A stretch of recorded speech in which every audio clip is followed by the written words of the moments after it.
Assalamualaikum warahmatullahi wabarakatuh. Ketemu lagi di channel Kembang Wingit. Bersama saya Hendra di sesi Kismis, Kisah Mistis.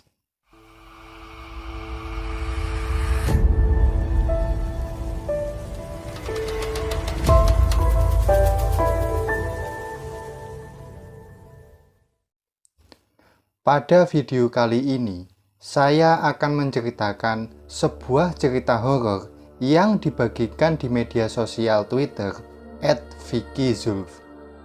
Cerita horor kali ini menceritakan tentang tanding bulu tangkis dengan atlet pucat dari desa misterius yang bisa membuat bulu kuduk kalian merinding. Kamu yang penakut dan sedang sendirian sebaiknya tidak melanjutkan untuk menonton cerita ini, karena bisa saja cerita ini membuat kamu memiliki trauma tersendiri terhadap hal-hal mistis. Sebelum masuk ke ceritanya, alangkah baiknya kalau kalian subscribe dulu channel ini, like, komen, serta share ke teman kalian, agar saya dapat semangat upload video-video cerita lainnya. Oke, tanpa banyak cincong, langsung ambil cemilan, pasang headset kalian, kencangkan volumenya, rebahkan badan, pejamkan mata, dan kita mulai.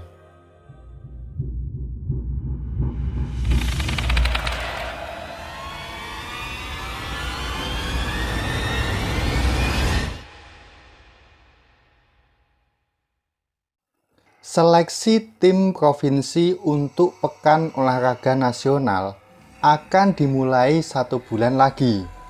Tak aneh kalau tim bulu tangkis sedang merekrut siswi dari berbagai sekolah menengah atas atau sederajat. Disebutkan kalau tim bulu tangkis beranggotakan 6 orang. 2 orang sebagai pemain tunggal putri dan 4 orang sebagai pemain ganda putri. Aku dan Namira bermain sebagai ganda putri. Ganda putri lainnya Siska dengan Feni, serta Laura dan Intan, masing-masing tunggal putri. Tim kami baru terbentuk sekitar 2 minggu lalu, sehingga sangat wajar kalau tidak adanya persiapan yang matang. Kami belum banyak melakukan latihan melawan tim lain. Oleh karena itu, pelatih sangat gencar mencari lawan untuk tim kami berlatih. Dari manapun lawan itu, ia selalu terima.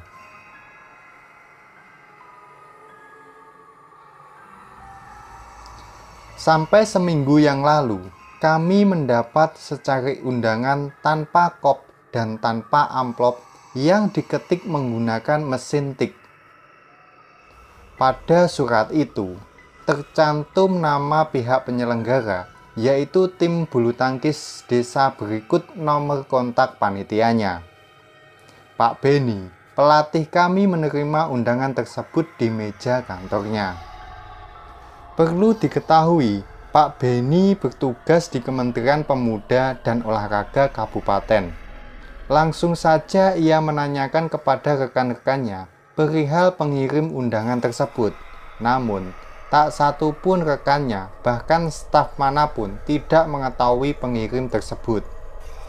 Karena Pak Beni sangat antusias dengan latihan ini, maka undangan tersebut ia terima dan diberitahukan kepada tim ketika sesi latihan di lapangan indoor gedung Kemenpora Kabupaten.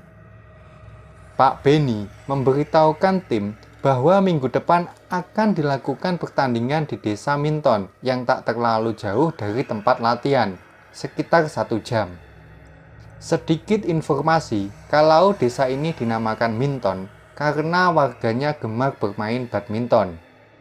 Pak Beni juga mengatakan mudah-mudahan tim bisa dapat lawan sepadan di sana, dan yang pasti hadiahnya puluhan juta. Sontak anak-anak pun langsung mengiyakan dengan nada kompak dan bahagia.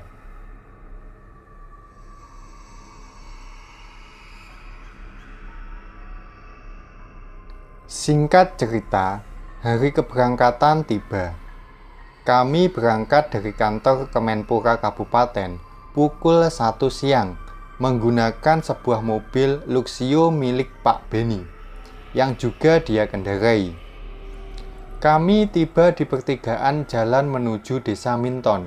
Di sana sudah ada seorang lelaki dengan menuntun sepeda ontel tampak menunggu kami di bawah pohon rambutan. Nama lelaki itu adalah Amon yang mengaku panitia dan akan mendampingi kami menuju gedung olahraga. Digambarkan, Amon bertubuh ideal, tinggi, berkumis tebal, dan memiliki rahang besar, mengingatkanku pada sosok Freddie Mercury. Sepertinya dia mantan atlet badminton. Dilihat dari tangan kanannya yang lebih panjang dibanding tangan kirinya. Mobil berjalan mengikutinya menggowes sepeda ontel dengan kecepatan yang cukup tinggi. Kami menyusuri jalanan beraspal yang sudah memudar namun masih bagus. Perjalanan menyusuri desa yang asri, penuh pepohonan seperti di bukit. Namun tak ada jalanan curam. Tibalah kami sampai di depan gedung olahraga desa. Gedung ini nampak sangat tua, seperti sudah lama tak dirawat.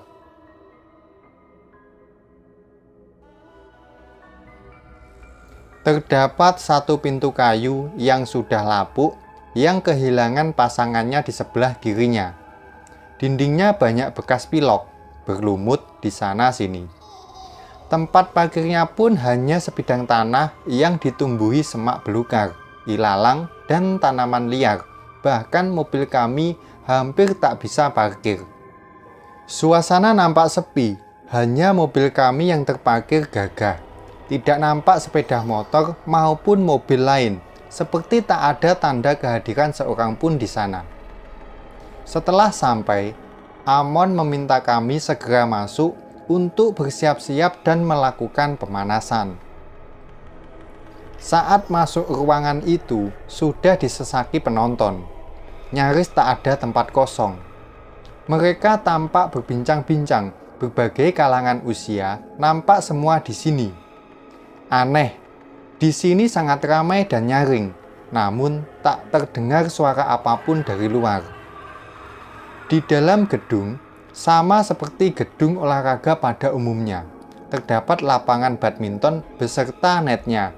Garis-garis di lapangan juga yang sudah memudar. Dindingnya pun tak beda dari dinding yang ada di luar, penuh berbagai coretan pilok, berlumut di sana-sini. Tembok sudah banyak retak, catnya mengelupas, dan semennya ambrol. Lapangannya pun seperti tak dirawat. Banyak dedaunan kering yang masuk dari pohon jati besar di luar. Saking semangatnya, kami tak peduli dengan keadaan gedung seperti ini, karena antusias penonton sangat positif. Begitu juga pelatih kami yang sedari memasuki gedung ini memancarkan senyum terbaiknya. Ia sangat bersemangat melebihi semangat yang kami miliki. Ketika kami sedang berlatih, tim lawan baru datang.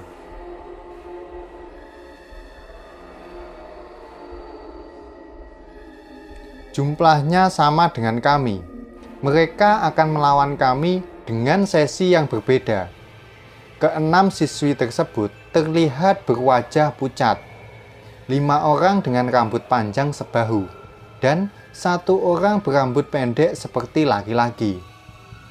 Mereka menggunakan seragam yang nampak kuno, berkerah, model lama seperti yang digunakan Susi Susanti di Olimpiade Barcelona 1992. Mulanya, kami cukup heran namun jadi tak peduli karena hanya fokus pemanasan.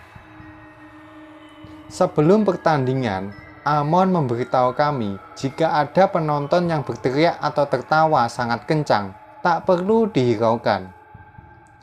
Aku sempat berpikir, kenapa dia berkata begitu? Setelah cukup berlatih, maka dimulailah sesi pertama. Siska dan Fanny diminta pelatih untuk bermain di sesi pertama. Mereka menang dengan mudah. Sesi kedua, giliran aku dan Namira berhadapan dengan lawan yang berpostur cukup sebanding dengan kami, sekitar 173 cm. Set pertama, mereka bertempo sangat cepat. Shuttlecock yang mereka umpan kepada kami hampir semua menggunakan teknik smash yang sangat kencang. Selain itu, benar saja kata panitia tadi, ada seorang penonton yang tiba-tiba berteriak sangat kencang. Namun ada cekikikan seorang wanita yang tak begitu kencang, tapi cukup mengganggu permainan, sehingga kami tampil main berantakan. Kami kewalahan dan kalah pada set pertama dengan skor 8-21. Set kedua hingga ketiga, mereka nampak sangat lesu, hampir tak ada serangan. Gerakan backhand yang kami berikan pun tak ditanggapi mereka dengan baik. Tempo permainan sangat lambat, dan kami menang begitu mudah dengan skor 21-2 dan 21-0. Mereka kenapa ya, Ra? Pucat sekali tampaknya. Apa mereka kelelahan dengan permainan di set pertama tadi? Aku bertanya pada Namira sembari meletakkan botol air mineral yang baru saja kuminum. Dari sini, Namira mulai menampakkan keresahannya dan menjawab, mungkin saja. Tapi sikap mereka juga aneh. Jujur, aku agak takut.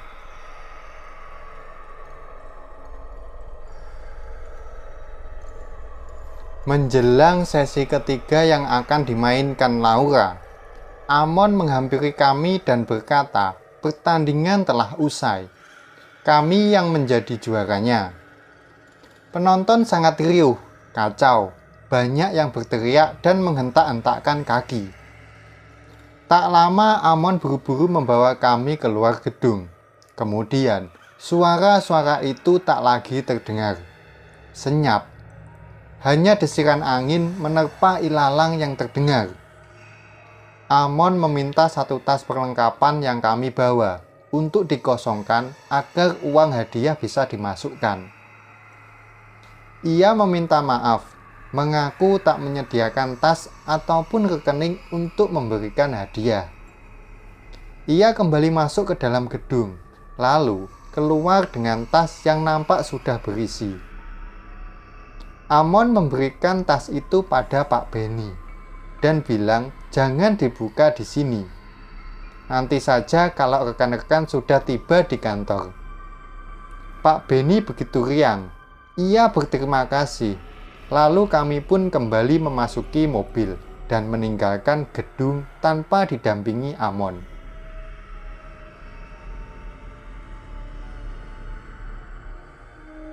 Suasana pulang agak berbeda karena di mobil kami juga berbincang bahwa kejadian di gedung agak tidak wajar. Hari sudah mulai petang. Jalanan yang kami susuri sedikit berbeda dari tadi siang. Jalanan yang cukup luas kini serasa menjadi sempit, seperti jalan setapak. Semak-semak menjulang dan ranting-ranting pohon menabraki bagian luar mobil. Kami berteriak ketakutan. Pak Benny menyetir dengan gelisah untuk tetap berusaha keluar dari jalan tersebut. Hampir sekitar 15 menit kami menyusuri jalan tersebut, sampai akhirnya tiba di pinggir jalan utama. Ternyata jalan yang kami susuri sangat sempit, sangat mustahil untuk dilewati sebuah mobil. Beberapa saat kami terdiam, sangat terkejut. Padahal kami mengambil rute yang sama dengan tadi siang. Pak Benny memerintahkan kami untuk mengecek isi tasnya. Tetapi tak ada satupun yang menanggapi. Kawan-kawanku hanya menatap tas itu dengan ketakutan. Kuberanikan diriku sendiri untuk membukanya. Dan betapa terkejutnya kami.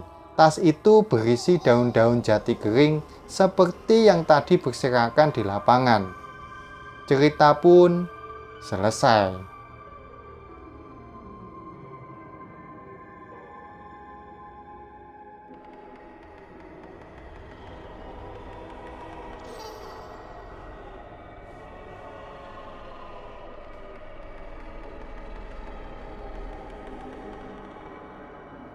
Oke guys, itulah tadi cerita horor latih tanding bersama tim berwajah pucat dari Desa Goib. Bagi kalian yang ingin mengirimkan cerita pengalaman horor, silahkan kirim cerita kalian ke email di bawah ini. Nanti saya akan bawakan di sesi Saib, Saksi Gaib. Cerita yang kalian kirim harus panjang ya. Cukup sekian video kali ini. Saya Hendra untuk diri. Ketemu lagi di video selanjutnya. Dan bye.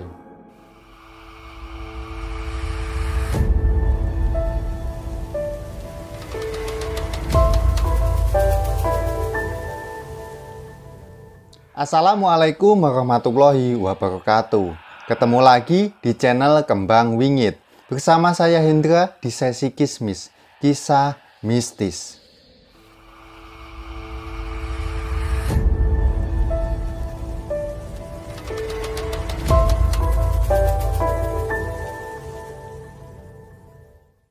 Pada video kali ini, saya akan menceritakan cerita horor dari akun Twitter @catatan_yohane_channel. Kisah ini menimpa teman satu SMA-nya yang sebut saja namanya Rudi. Dia bekerja sebagai ojek online. Banyak hal mistis yang menimpa dirinya selama menjadi ojek online, dan di cerita ini adalah salah satunya. Sebelum masuk ke ceritanya, alangkah baiknya kalau kalian subscribe dulu channel ini, like, komen, serta share ke teman kalian, agar saya dapat semangat upload video-video cerita lainnya. Oke, tanpa banyak cincong, langsung ambil cemilan, pasang headset kalian, kencangkan volumenya, rebahkan badan, pejamkan mata, dan kita mulai.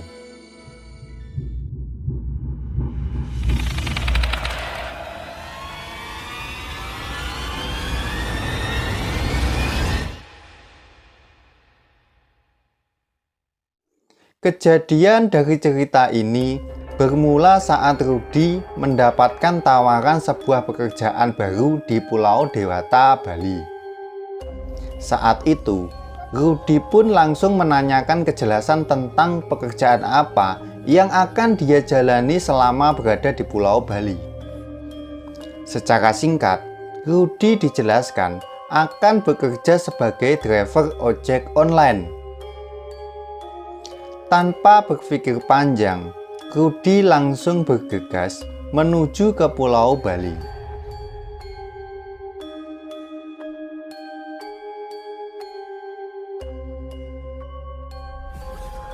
Di sana, Rudi sudah ditunggu oleh temannya.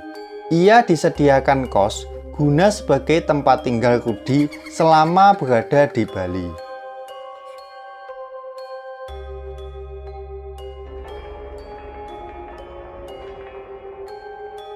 Sesampainya di Bali, Rudi tidak langsung bekerja.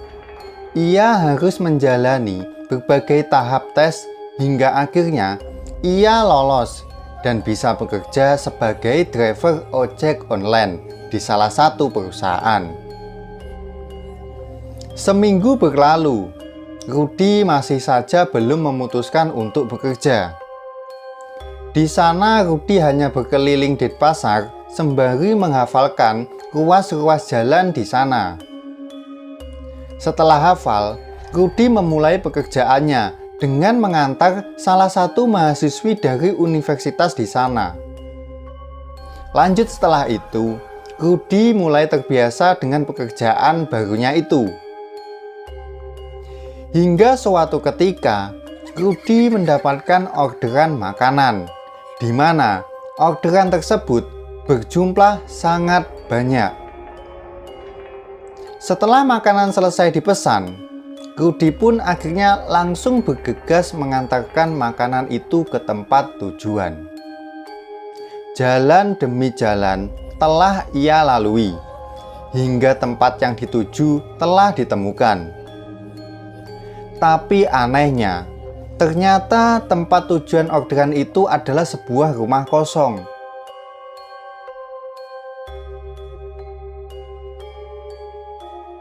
Karena takut ada hal yang tidak diinginkan, tanpa basa-basi, Rudy langsung memutar balik motornya. Rudy memacu motornya lebih cepat dari sebelumnya dan memutuskan langsung kembali ke kosannya. Sesampainya di kosan, Rudy dengan sukarela memberikan makanan tadi ke temannya dan mengatakan bahwa tadi dia mendapatkan orderan fiktif dengan alamat tujuan rumah kosong. Sambil terus mengobrol, mereka memakan sendiri makanannya. Hingga pada hari itu, Rudy memutuskan untuk tidak bekerja sementara. Rudy hanya menghabiskan waktunya untuk tidur dan bermain game di kosannya.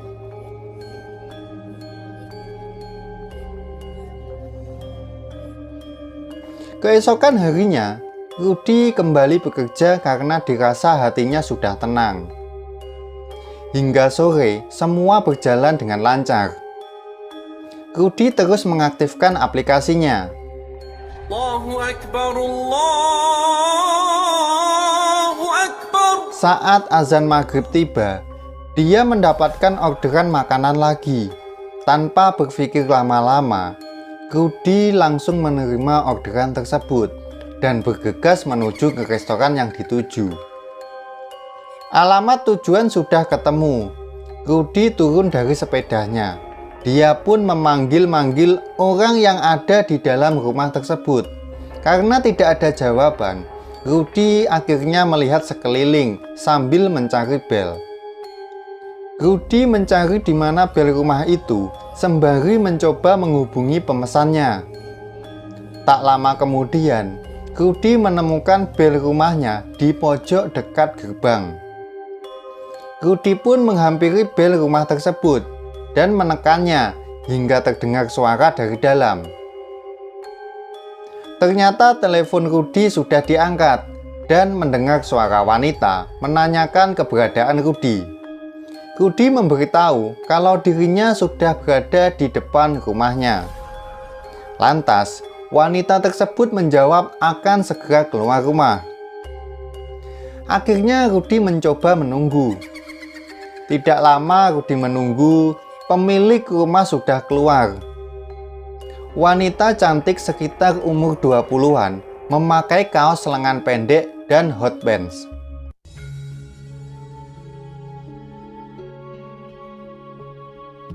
Wanita itu mengenalkan dirinya dengan nama Mbak Cici. Cici memberikan uang pembayarannya kepada Rudy. Karena tidak ada kembalian, Cici meminta Rudy untuk menunggu sebentar. Cici kembali masuk ke dalam rumah untuk mengambil uang pas. Cici terus berjalan cepat dengan sedikit lari kembali ke rumahnya. Cici sengaja tidak menutup kembali gerbang rumahnya. Sambil menunggu Cici mengambil uang, Rudy pun mencoba melihat seisi rumah Cici yang sangat bagus. Bagus banget rumahnya, kata Rudy di dalam hatinya. Di dalam gerbang terdapat taman dan di tengahnya terdapat air mancur yang sangat indah. Sekitar 15 menitan Rudy menunggu, namun Cici masih saja belum keluar. Karena capek berdiri, Rudy memutuskan untuk duduk di sebuah kursi yang terbuat dari semen dan batu bata di dekat gerbang. Lama Rudy menunggu, hampir sudah sekitar 30 menit. Hingga akhirnya, Rudy memutuskan untuk memanggil Cici dari luar gerbangnya. Kalau dipikir pakai logika, Rudy sangat percuma memanggil Cici, karena jarak emang jauh dari gerbang ke pintu rumah Cici. Entah mengapa, si Rudy ini lupa jika di situ ada bel rumah. Saat Rudy memanggil-manggil si Cici, tiba-tiba dia dikagetkan oleh security yang menepuk pundaknya.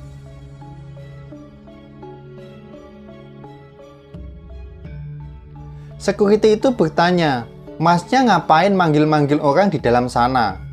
Sambil menoleh ke arah Pak Security tadi, Rudy menjawab, "Mbak Cici pesan makanan lewat ojol, Pak." "Sebentar Mas, sini dulu," kata Pak Security itu. Akhirnya, Rudy berjalan 1-2 langkah dan berada tepat di samping Pak Security tadi. Mereka semua membelakangi rumah itu. Lalu, Pak Security tadi berbisik kepada Rudy. Rumah ini sudah lama kosong, Mas, kata Pak Security. Rudy tidak percaya dengan perkataan Pak Security itu. Security itu lalu menjelaskan bahwa pemilik rumah sudah meninggal dunia dan keluarganya sudah pindah. Rumah ini sudah lama kosong. Rudy dengan gemetar dan masih tidak percaya berkata, "Kok bisa, Pak? Tadi itu mbaknya keluar. Dia pesan makanan. Karena uang yang dikasihkan nominalnya besar, jadi dia masuk lagi untuk mengambil uang pas." Security itu menyuruh Rudy untuk melihat ke belakang, yaitu ke arah rumah tadi. Ternyata rumah yang tadinya mewah dan bagus berubah menjadi rumah kosong yang amat sangat seram dan banyak sekali lumut di temboknya.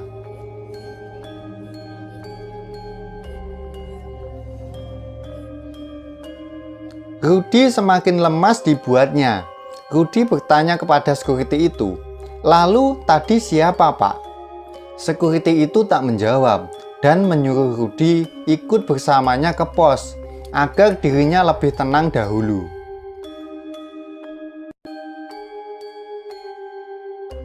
Mereka berjalan ke arah pos yang dimaksud. Saat itu, Rudy menuntun sepedanya karena memang jaraknya hanya beberapa langkah saja. Dan juga karena Pak Security-nya juga membawa sepeda pancal. Sesampainya di pos, Pak Security itu memberikan segelas air putih kepada Rudy. Lalu dia menceritakan memang banyak kejadian di rumah itu sebelum Rudy. Motifnya sama, memesan makanan lewat ojol. Namun, banyak juga yang akhirnya mengetahui terlebih dahulu kalau rumah itu kosong, sehingga ojol tersebut langsung buru-buru untuk putar balik. Tetapi, ada juga beberapa yang mengalami kejadian seperti Rudy ini, di mana menurut ojol tersebut, rumah itu awalnya bagus, namun akhirnya justru seram. Bahkan, ada juga ojol yang mengantarkan pulang si Cici ini sampai ke rumah tersebut. Kejadian tersebut dilihat oleh Pak Security, dan di dalam hatinya ia berkata, "Ini orang bonceng siapa ya? Lah, kok ngomong sendiri?" Terus, sesampainya di rumah Cici, orang ini masih ngobrol sambil tangannya seperti menerima uang cash. Rudy semakin dibuat takut mendengar cerita dari Pak Security itu, hingga akhirnya ia cepat-cepat untuk pamit pulang ke kosnya dan menaruh makanan pesanan Cici itu di pos tersebut. Sambil memberikan makanan pesanan tersebut, Rudy berkata, "Ini buat bapak sama temannya saja." Setelah berpamitan, Rudy bergegas pulang ke kosnya dan menceritakan kejadian tadi ke teman satu kosnya. Sejak kejadian itu, Rudy pun memutuskan untuk menonaktifkan aplikasi driver ojolnya di malam hari. Cerita pun selesai.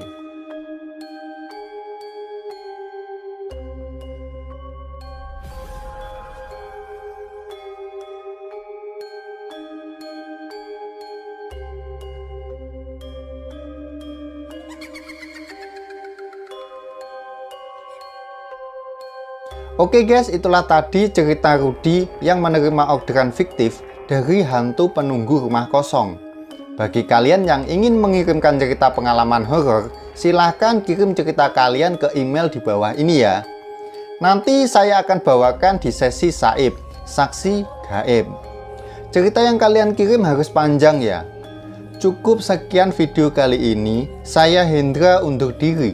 Ketemu lagi di video selanjutnya, dan bye.